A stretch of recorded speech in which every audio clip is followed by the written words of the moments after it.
Hello everyone, my name is Amitesh and in this video we are going to discuss about history. Now the purpose behind making this video is to make you understand the importance of these basic things, because generally people don't give importance to these basic things and they directly jump into their syllabus and start reading history. And over the time when they feel bored, then they think like why we are reading these kind of things. So for that I am making this video so that you could understand the very basic thing, like what is history and what makes this history, and why we are reading history, why we should read history, and what are the ways through which we could get to know about our history, what is the timeline of history. So these are the questions which are very basic to understand history, and in this video I'm going to discuss about these things. So let me begin. So what is history? You tell me.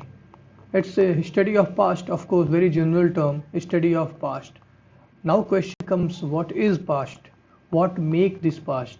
What are the different dimensions, different building blocks of past? And those are patterns of life, art, architecture, literature, language, religion. So these are the, like, art means performing art, visual art. Let me explain it further. Architecture means different rock cut caves, temples, monuments, like you can say Khajuraho temple, it's architecture. Similarly, languages like Sanskrit is spoken by Aryans, literature like Vedas written by Indians. Similarly, Tehreek-e-Hind, and there are different books by Fahian, Hian Sang, Al Baruni, uh, Ibn Battuta. So there are different foreign writers also. Then religion. Religion means why Buddhism and Jainism emerged when Christianity and Islamism came to India. So these are the dimensions, these are the building blocks of our past. And in history, we study about these past. Okay. Now, why we should read history? The question is why we should read history. So, and the answer will be to know about present. Because for that, let me give you an example. When you get outside, you meet different kind of people wearing different dresses, different languages. When you visit to South India uh, to sightseeing, you can say, to visiting to different monuments, different temples like Rameshwaram temple, Madurai temple, Meenakshi goddess temple. So you meet different kind of people wearing different languages, wearing different, sorry, dresses, speaking different languages. Now, if you are visiting to Madurai temple, Meenakshi goddess temple, you see that unique architecture. So then curiosity emerged in your mind that when these things made up and who made this, and the answer is rely in history. And for that you must read history to know about present, what is happening in our society surrounding us. So that is the reason we read history. And then what are the ways through which we could read history? We could get to know about history. And these are manuscripts, that means ancient books, as I said you, the literature, Vedas. But at that time, ancient books were written on dried palm leaves by different poets, or can say writers, patronized by kings also and the individuals also. But over the time these books get destroyed because they are unsustainable. Then people think to write on or engrave on hard surfaces so that it could sustain for a longer period of time. That let me give an example also, like there are multiple inscriptions of Ashoka in Sarnath in Delhi. Similarly, there is an inscription of Samudragupta in Allahabad fort. So these are the engraving on hard surfaces, so that over the period of time, over a longer period of time, people can read this and get to know about the socio-economic, administrative, political structure of that contemporary time. Then comes archaeology.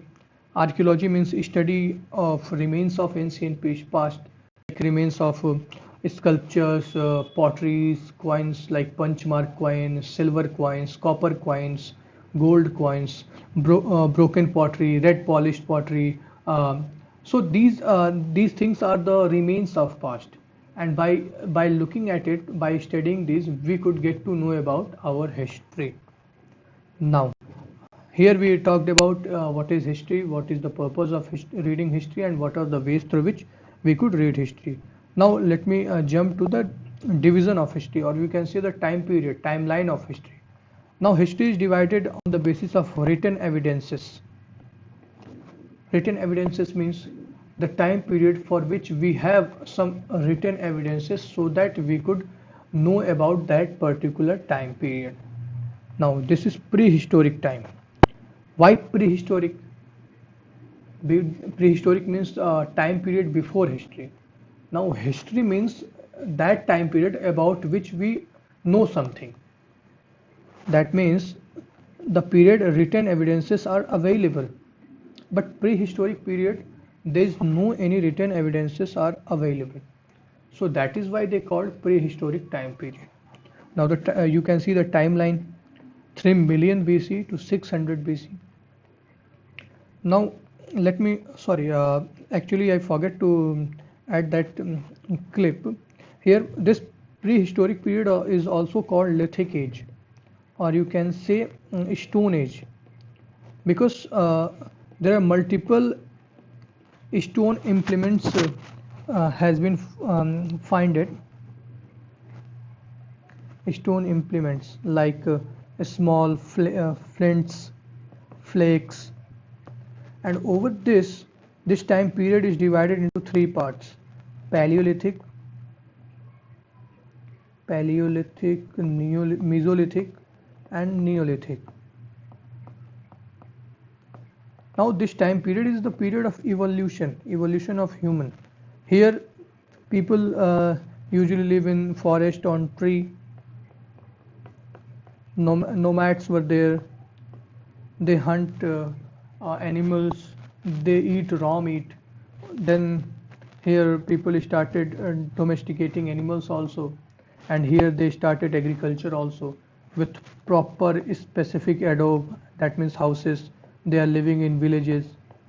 So this is the period of evolution, and this is the classification of Stone Age in three periods. Now let's jump on to the timeline. So ancient history is divided in 8 time periods, basically in a nutshell, in a holistic way. So first is prehistoric period. That means 3 million BC to 600 BC.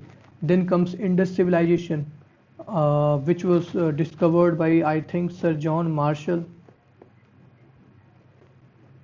Then comes Vedic culture. Aryans came to India and resided into Gangetic and Narmada river plains. Then comes Mahajanpadas. Now over the time, small villages turn into Mahajanpads like Magad, Kaushala, Matsya. So these are the Mahajanpadas at that particular time period. Then comes Mauryan period like Ashokan period and Bimbishar, and there are multiple more kings were there. Then comes Mauryan period like Sakas, Sungas, Parthians. So these kingdoms, these dynasties made the post-Mauryan period. Then comes Gupta period, the golden period like Chandragupta, Samudragupta, Chandragupta II, and then come post-Gupta period like Harsa period. So this is the basic timeline of ancient history. And when we start reading history, we start from here. Sorry, when we start reading about ancient history, we start from reading from here, and then we go through this and we reach at post-Gupta period. And after 647 AD, early medieval period started.